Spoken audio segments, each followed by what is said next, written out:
පිළිබඳව පුහුණුව, සමාධිය පිළිබඳව පුහුණුව, සහ ප්‍රඥාව පිළිබඳව පුහුණුව. සීලයෙන් පින්වත්නි අපි බලාපොරොත්තු වෙන්නේ හොඳ ජීවිතයක්, හොඳ කෙනෙක්, හොඳ පුජ්‍යලයක් ලෝකයට සකස් කරගන්න. ඒ හොඳ පුජ්‍යලයා තමන්ට සතුට වෙන්න පුළුවන් ආකාරයට ජීවිකාව ගත කරනවා. ලෝකයට ඒ පුජ්‍යලයා හොඳ කෙනෙක් වෙනවා. ඒතර සමාධියකින් අප බලාපොරොත්තු වෙන්නේ එකඟ වෙච්ච කෙනෙක්. ඒ කියන්නේ මේ ලෝකයේ දැන් අපේ වාසය කරන අය අතර බලන්න සමහර අය බොහොම දක්ෂව එකඟ හිතින් හොඳට යමක් කරනවා. අන්න ඒ කෙනාට දක්ෂව යමක් කරන්න පුළුවන් වෙන්නේ මේ එකඟතාවයේ හිතේ පුහුණු කරලා තියෙනවා. තව කෙනෙක් ඉන්නවා යමක් කරන්න ගියාම කලබලයි. එක දෙයක්වත් හරියට කරගන්න අමාරුයි. ඒ තමයි හිතේ වික්ෂිප්ත භාවය. අන්නේ ස්වභාවය වෙනස් කරලා අර එකඟ වූ සිත ස්වභාවයට සකස් කරලා මනස දියුණු කරලා ගන්න මේ සමාධි භාවනාවෙන්. ඒ සමාධි භාවනාවන් දියුණු කිරීමේදී විවිධාකාර ක්‍රම තියෙනවා. ඉතින් ඒවා සම්බන්ධව බුදුරජාණන් වහන්සේ කර්මස්ථාන 40කින් විස්තර කරනවා. ඉතින් ඒ සමත කර්මස්ථාන 40කින් ඒ කර්මස්ථානයන්ගෙන් කසින කර්මස්ථාන 10 මුලට පෙන්වුම් කරනවා. ඒ වයින් කීපයක් පසුගිය දේශනාවලදී අපි විස්තර කරලා දුන්නා. ඊළඟට බුදුරජාණන් වහන්සේ පෙන්වුම් කරලා දෙනවා මේ නුවණ දියුණු කර ගැනීම ප්‍රඥාව. ඒතර සීල සමාධි ප්‍රඥානේ. සීලෙන් කියන්නේ හොඳ කෙනෙක් හදලා දෙනවා ලෝකයට. සමාධියෙන් කියලා කියන්නේ එකඟ වෙච්ච කෙනෙක් හදලා දෙනවා ලෝකයට. ප්‍රඥාවෙන් අවබෝධාත්මක කෙනෙක් හදලා දෙනවා ලෝකයට. අනිතර ප්‍රඥාව. ඒ අවබෝධය තමයි මේ නිවනට පමුණවන්නේ. ඒ නිවනට පමුණවන්නට පෙර ආතුව එය හොඳ ගුණවන්ත කෙනෙක්, හොඳ එකඟ වෙච්ච කෙනෙක්, හොඳ අවබෝධයෙන් වැඩ කරන කෙනෙක්. ඒ කෙනා තමයි මේ නිවනට යන කෙනා. අන් අයට නිවනට යන්න අමාරුයි. හොඳ ජීවිතයක් නැත්නම්, ඒ වගේම එකඟ වෙච්ච බවකුත් නැත්නම්, හොඳ නුවණක් වැඩලත් නැත්නම් ඒ කෙනාට නිවනට යන්න අමාරුයි. ඉතින් බුදුරජාණන් වහන්සේ පෙන්වුම් කරන්නේ මෙවැනි බොහෝම පැහැදිලි මාර්ගයක්. නිවනක් ගැන පැත්තක තියන්නකො. සාමාන්‍යයෙන් බලන්න හොඳ ඔය අද කාලේ තියෙන හොඳ වෘත්තීන් බලන්න. එක එක වෘත්තීන් තියෙනවා. ඉතින් අපි දන්නවා ඔය ගත්තොත් වර්තමානයේ තියෙන ක්‍රීඩා වෘත්තියක්. ඒ වගේම තව ගන්නතොත් අධ්‍යාපන වෘත්තියක්. අධ්‍යාපනයේ ගැඹුරු දේවල්. මේ தත්ත්වයට යන්න ඒ කෙනා ඒ විෂය තුළ හොඳට මනස පුහුණු කරන්න ඕනේ. වෛද්‍ය ශාස්ත්‍රයකට යන්න නම් ඒ වෛද්‍ය ශාස්ත්‍රය තුළ මනස පිහිටවලා ඒ දේ පිළිබඳව හොඳට මනස පුහුණු වෙච්ච කෙනෙකුට තමයි වෛද්‍ය ශාස්ත්‍රයට යන්න පුළුවන් වෙන්නේ. ඒ ශාස්ත්‍රය තුළ කටයුතු කරන්න. ඒ වගේම තමයි ඉංජිනේරු ශාස්ත්‍රයටත් ඒ ශාස්ත්‍රය තුළ පුළුල් අවබෝධයක් හදාගෙන ඒ ශාස්ත්‍රයට බැහැගෙන කටයුතු කරන කෙනාටයි ඒ දේ පිහිටන්නේ. ඉතින් ඒ වගේම ක්‍රීඩා ශාස්ත්‍රයකුත් තමන් කරන දේ පිළිබඳව හොඳ කල්පනාවෙන් කරනකොටයි ඒ කෙනාට ඒ දර්ශ වෘත්තියක් පිහිටන්නේ. දැන් බලන්න ඔය ක්‍රිකට් ගහන ආදී දේවල් අද අපි කවුරුත් ජන සමාජය දාන දේවල් හොඳ කල්පනාවෙන් ඒ දේ පිළිබඳව අවධාරණය මනස පුරුදු කරගත්තේ නැත්නම් අපි කොච්චර ඒ පිළිබඳව ප්‍රැක්ටිස් කරත් අපිට ඒකෙන් ප්‍රයෝජනයක් ගන්න අමාරුයි. ඒ නිසා මේ ක්‍රීඩකයෝ ඔය භාවනා කරන්නේ. ඔය ක්‍රීඩකයෝ අපි දන්න ඔය දක්ෂ ජාත්‍යන්තර ක්‍රීඩකයෝ ගොඩාක් කෙනෙක් භාවනා කරනවා. ඒ හිතේ එකඟතාවය නිර්මාණය කරගන්න. එතකොට එයාට හොඳට පේනවා පිට අල්ලන්න උන හැටි, බෝලේ එන හැටි. අර ඒ එකඟතාවය කියන එක ඒ වෘත්තියටත් අවශ්‍ය වෙනවා.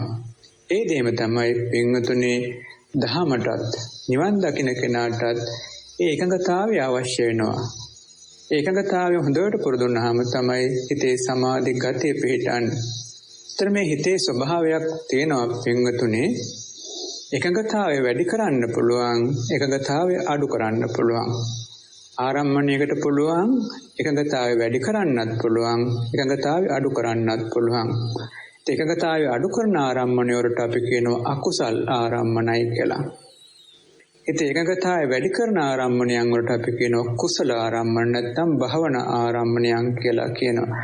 අන්න එවැනි ආරම්මණ ටිකක් මනසේ පුහුණු කරවා ගැනීමයි මේ භවනා මානසිකාරයක් තුළ සිද්ධ කරන්නේ. ඒ නිසාවෙන් කවුරුත් බොහොම ඕනෑකමින් මේ භවනාවේ වටිනාකම තේරුම් අරගෙන තමන්ගේ හිතේ තියෙන වික්ෂිප්ත භාවය ටිකක් හෝ අඩු කරගෙන ඒ හිතේ තියෙන සමාධි ගතිය ටිකක් හෝ වැඩි කරගන්න කවුරුත් අදිෂ්ඨාන පිළිටුවා ගන්නට ඕනේ.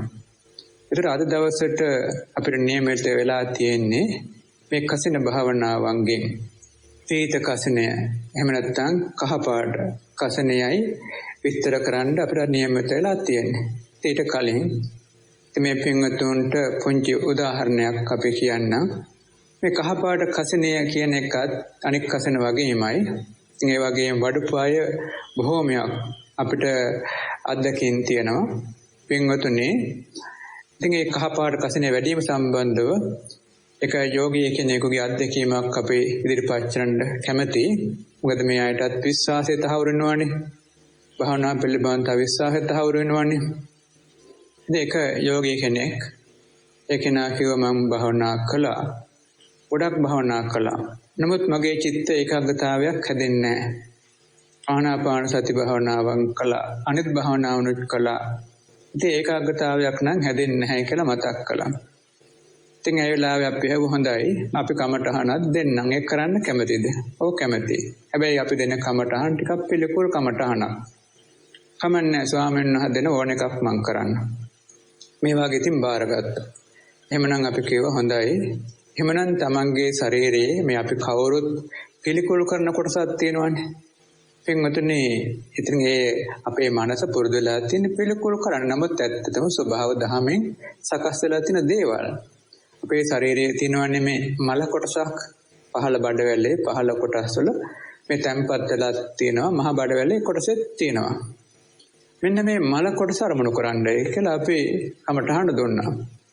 ඉතින් මේ ශරීරයේ බඩ පහළ කොටසේ මල පෙරලා තියෙන හැටියට අරමුණු කරන්න. ටික දවසක් ඇවිල්ලා මේ භවනා යෝගී කෙනා කියනවා බොහොම හොඳට මට අරමුණු වෙනවා දැන්. මේ ශරීරයේ දැන් මේ පහළ කොටසේ මල පෙරලා තියෙන හැටි හොඳට අරමුණු වෙනවා. හිතේ හොඳට එකඟ වෙනවා. බලන්න. අපි හිතන් ඉන්නේ මේ අසුබ කර්මස්ථානයකින් හෝ එහෙම නැත්නම් මේ පිළිකුල් කොටසකින් හෝ සමාධියට අපහසුයි කියලා. හේතුව අපේ හිතේ තියෙනවා මේ පිළිකුල හොඳ නෑ කියන සංඥාව. ඇත්තටම පින්වතුනි මේ පටික්කුලයේ තරම් හොඳ භාවනාවක් නැහැ.